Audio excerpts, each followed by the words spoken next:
Okay, we're at Selling Sickness in Washington, D.C., and I'm joined by Alison Bass, who is an assistant professor of journalism at West Virginia University and a longtime science and medical writer for the Boston Globe. In 2008, Alison published Side Effects, which is based on a true story. And I was wondering if we could start by having you tell us a little bit about what that story is.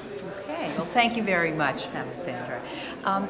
Side Effects tells the true story of two women who expose the deception behind the making of a best-selling antidepressant. And in the process of writing this story, I was able to expose some of the serious flaws in the way drugs are tested and marketed to the American public today. Now, I first got an idea of how flawed the drug research business is when I was a reporter for the Boston Globe in the mid-90s. I got a phone call from an anonymous woman left a phone call with the city desk, the Globe city desk, and since she was talking about something about the misappropriation of funds from the state mental health agency, and since I covered mental health for the Globe, I got the message. Now, it was late in the day, I had just filed a daily under deadline, and I almost didn't return the call. But I picked up the phone, and a woman by the name of Donna Howard answered. She said she was assistant director of the Department of Psychiatry for Brown University and had in her personal possession documents showing that the department was collecting hundreds of thousands of dollars from the state mental health agency for research that apparently wasn't being conducted. She also had some other allegations to share with me as well. She said that researchers in her department were misrepresenting data on 2 clinical trials, one of which involved the treatment of Paxil, or the use of Paxil for treating depression in children and adolescents. Now, I remember typing quick notes, my phone cradled to one ear, thinking, this can't be for real. But I met Donna a few days later at a Burger King halfway between Boston and Providence, and I ended up, she gave me extensive documentation, and I filed a number of page 1 stories about the research and billing transgressions of the chair of psychiatry at Brown, Martin Keller. Then, in 2004, when I read about the New York State Attorney General's lawsuit against GlaxoSmithKline for allegedly deceiving the American public about the safety and effectiveness of Paxil, I remembered some of the allegations that Donna had told me about 9 years prior. Now, I hadn't been able to pin down those allegations at that time, but now it looked as if the New York State Attorney General's office had done it for me. So with a few phone calls, I discovered that the brainchild behind the New York lawsuit was a woman by the name of Rose Firestein. So a second remarkable woman entered the story. Now, Rose wasn't a typical young Turk with the AG's office. She had gone to a state university, supported her way through law school, and then worked with a national organization that had found that many foster care children were being over-prescribed potent psychoactive drugs like Risperdal, Zoloft, Paxil, Prozac, Zyprexa. And when she came to the AG's office, she started looking into the issue of whether doctors were really getting the full story about the safety of these drugs. And she discovered the story behind GlaxoSmithKline and how they hid negative findings about Paxil and its safety in children and adolescents. And it took some doing for her to convince her colleagues to go with the story, to go with the lawsuit, but she eventually did. And so by suing the second largest pharmaceutical company in the world, she basically took up the baton that Howard had hoisted. So it wasn't just the story of these remarkable women and the public good they were doing that interested me in writing the book. I was also interested in the story of Marty Teicher, who was a Harvard Medical School professor who had first written about the side effects of the first SSRI antidepressant, Prozac. I wanted to know what had inspired these women, particularly Donna Howard and also Dr. Teicher, to speak up about these problems and risk their careers. Now, because Dr. Keller, the chair of the psychiatry department, was a very powerful man in mental health circles, and he could make it very difficult for Donna Howard to ever get a job again. In fact, at one point she even had federal agents on her doorstep inquiring into this. Pretty scary stuff. And I also wanted to know what had motivated Rose Firestein to take on a potentially explosive lawsuit. This was at a time, believe it or not, when Eliot Spitzer was running for governor, and this could have backfired on him. But she kept pushing and got them to go with this lawsuit, which led to a number of major reforms. One of which was that GlaxoSmithKline agreed in a major settlement to post all of the results of its clinical trial data on a publicly available website, not just the positive findings, which is what most drug companies do, but all of the results. And a year or two later, Congress passed a law requiring all drug companies to do the same.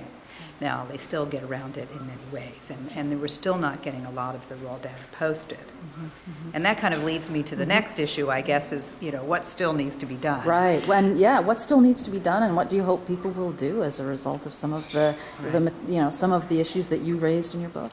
Well, there's a lot that still remains to be done. For instance, the major problem is that most clinical trials of drugs and medical devices are funded by commercial interests, by the drug company or the medical device company, and they have a vested interest to hide negative results and to skew the data in ways that make things look safer and more effective than they really are. And I had uncovered in my book the fact that they did that. They got researchers at Brown and other universities to skew the data and, in fact, miscode data to make Paxil look safer and more effective than it was. In fact, to minimize the fact that these drugs have a higher risk of suicidal thoughts and behaviors, which eventually came out and led to the FDA black box warnings against these antidepressants. But clinical trials need to be funded by an independent agency. Perhaps they could have drug companies put money into a pool that they don't oversee, but that is overseen by the NIH, to do these clinical trials. They'd be a lot more independent and verifiable and accurate if they were not funded by industry. The other thing that needs to be done is the universities need to do a better job of policing conflicts of interest on their own faculty. For instance, at the very time that Keller was writing positive articles about the safety of Paxil and other antidepressants and how effective they were in children when they're really not, he was getting hundreds of thousands of dollars in personal payments for consulting and speaking fees from GlaxoSmithKline and other drug makers who make these antidepressants. And in fact, at least 5 of his co-authors were also getting major money from the drug company, which they did not disclose in the published articles about these drugs. So there's a clear conflict of interest here. It continues to go on. As a result of the New York Attorney General's lawsuit, leading medical journals now require some disclosure of conflicts of interest when they publish their articles, but they don't say how much. And there's a very real difference between, and research has shown this, between getting, $5,000 and getting hundreds of thousands of dollars. In fact, research shows that doctors who are getting money from drug companies are far more likely to publish positive findings than doctors who are not. It's money talks. So these conflicts of interest need to be fully disclosed, but we need to go beyond disclosure. Congress recently passed a bill called the Physician Payment Sunshine Act, which requires drug companies to disclose these payments to all health professionals and the amounts of payments. But I think that, and other people like Dr. Marcia Angel have talked about the fact that researchers who are getting paid more than $5,000 or $10,000 from a drug company should not be allowed to do research on their drugs or medical devices because it skews their judgment, and they are much more likely to report positive findings and to skew the research in that way. So medical schools should ban this. Now, as I'm talking about later today, the problem is that medical schools and universities increasingly have their own conflicts of interest. They're taking millions of dollars in research funding from private industry, from drug companies and medical device companies, and so they really can't do a good job of policing conflicts of interest among their faculty because they have their own conflicts of interest, and this is a major problem. And as I said, I'm going to say in my talk, what they don't understand is that if taxpayers wake up and realize the extent to which their money is being first used to do this research, and then taxpayers have to pay twice. They pay for the original research, and then they pay for drugs that cost way too much. And universities and medical schools are complicit in this type of problem. And research universities will not be able to survive if taxpayers suddenly say, we're not going to fund this anymore. So they really need to wake up and stop being so reliant on industry funding and start being more open and transparent about the conflicts of interest and problems and corruption that can occur because of the influence of the industry's money. But given that situation, what can, in fact, consumers, the taxpayers, what can they do? Well, they can band together, as this conference is intending people to do petitions, to file lawsuits, to vote with their feet. So they should be calling their congressmen and congresswomen and telling them, we're not going to vote for you if you don't pass legislation that makes clinical trials more independent, that requires NIH to fully disclose conflicts of interest and to ban researchers who are getting too much industry money. There is much, much more that Congress can do that it is not doing.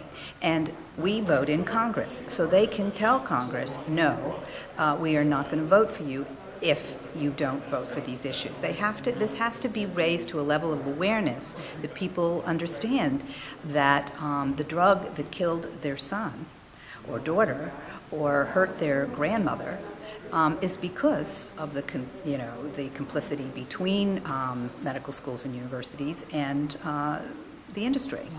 So really put pressure on your congresspeople on these issues. That's the first step. Yeah. Absolutely. Yeah. Well, can you tell us a little bit about what you're working on now? Well, actually, it's a completely different book. It's not about the pharmaceutical industry, and I basically my agent says I can't say anything until I get a contract. So okay, when I do, I'll tell the world what I'm working problem. on. But it's a completely different venue. But I continue to blog about these issues of drug testing and marketing and conflicts of interest at my website, alison-bass.com/blog. I have a regular blog that covers healthcare issues there. Definitely check that out. Okay, Yeah. thank you. Thanks so much for your time. It's my pleasure.